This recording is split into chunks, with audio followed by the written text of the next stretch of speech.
And I would say for those of you considering therapy, like I give it a shot. It only works if you're ready to put in the work. Yes. It's like it's not a magic drug. It's not a magic anything. It's a way. It's, if anything, like, I don't know, Rafiki showing you the reflection that you need to see. So like they're merely a mirror and they're asking you questions that really point back at yourself. And if they're not there to solve your problems, they're there to help guide you and kind of help you question your own beliefs and reality. And sometimes you have breakthroughs, sometimes you have paradigm shifts. And I think that's something you got to be ready for, because you got to really take a deep dive into the icky waters of yourself. And much of which sorry if I'm going on for so long. No, keep going. Like sometimes looking at yourself isn't the best part, because we often end up numbing ourselves with distractions. And I think I was doing that for a while. Once my son moved, there was a gap of time. Like Saturdays, no longer spending time with him. I think it's been my coping.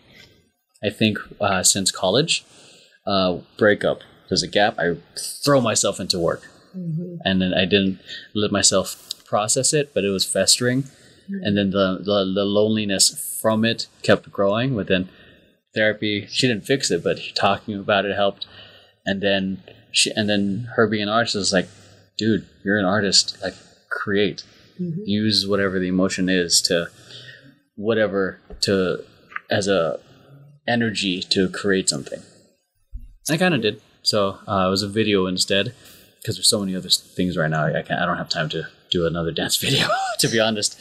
But yeah, that's my take on it. It's great. So Therapy's good. I've had it since I was very young. I've had so much therapy in my life, to the point where when I found out schools had school therapists, I would just go hang out. I'd spend my lunches and just hang out in the room with our school counselor and just talk. And once you get used to talking about your feelings and bouncing it off with someone back and forth, it's amazing. And I would not be the woman I am today, as understanding and forgiving and, all of that, if it wasn't for therapy. I'd be some off the wall based off the stories you shared. Yeah.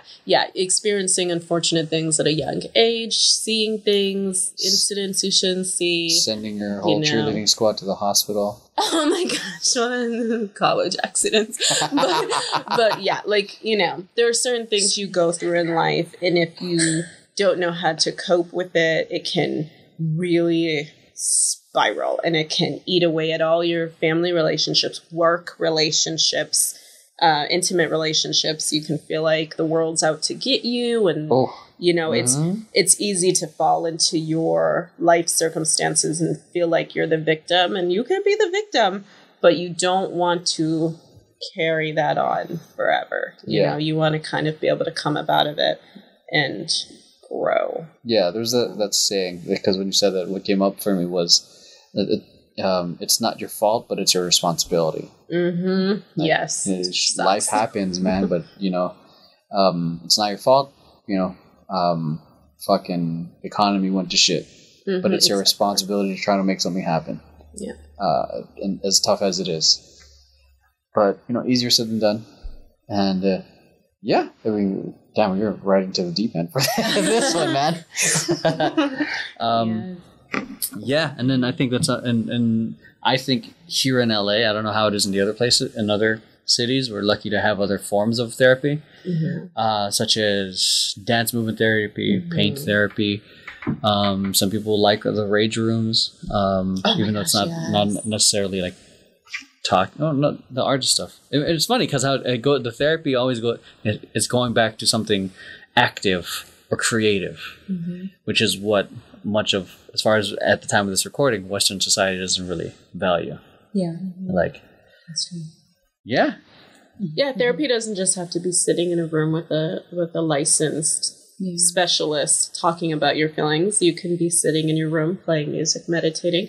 I journal a lot. So if something happens and I don't want to go off the deep end and yell at somebody, I will write my feelings out on a piece of paper in my journal. I'll date it. And then I'll go back the next day and read it. And if I still feel strongly, I might talk to the person, but usually I don't. After I've journaled my feelings, they're there, they're out of my head, they're on the paper, and I've expressed myself without burning any bridges or, Do you guys have tools in what you do and how to process your own emotions? Mm-hmm. Yeah. If someone says something to me that hurts me and they don't realize it's hurt me, but it did. Today, Emory said So, but like that, and I'll have intrusive thoughts that'll keep me up at night. So I'll start to stir and I'll start to think over and over what was said, what could have been done, what was my part in it. And instead I just say, you know what? I don't care what time it is. I don't care what's tomorrow. Let me get up and do this right now. And I keep my notebook on my nightstand with a pen. I turn on the light real quick and I just start writing. And I just write it out. And it doesn't matter how it sounds. I just say how I feel. This person said this, did this. This is how I feel. I ask my questions. Did I do because of this, that, blah, blah, blah, and get it out and then look at it. And I close the notebook and I put it away. And it's getting it out. It's just, better than letting it stir in your mind and it becomes more in front of you. It almost feels tangible or like you can see it. And then, it really helps. That's a big one. Do you have any? I journal as well. I've been kind of, I need to put it back into practice. The past couple of weeks have just been kind of crazy. So, journaling definitely does help. I think I have 3 full, now I'm on my 4th, but just journaling feelings. Actually, when I was on the plane, I had this conversation with this person, just kept playing in my head. And I was like, okay, I need to write this out. And I just wrote out this imaginary conversation. And I honestly haven't thought about it since. Huh. Yeah. It's amazing. Yeah, it's crazy.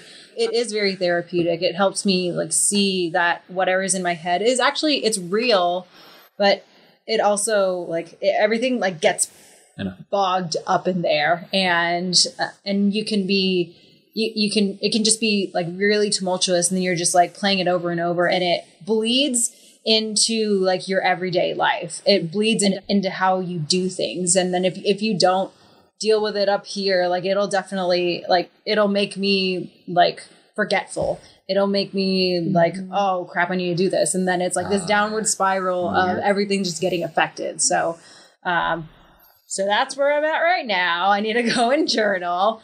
It's honestly really, really helpful. It's fun. And then it helps me be creative. It helps me see things, especially when you're really busy or you have a 9 to 5 and you're I'm just so tired. I just just because you have a 9 to 5 and you're physically tired, that also comes with emotional stress and emotional buildup as well. And the more that you that you don't deal with it, it just kind of keeps going and building. So deal with your stuff.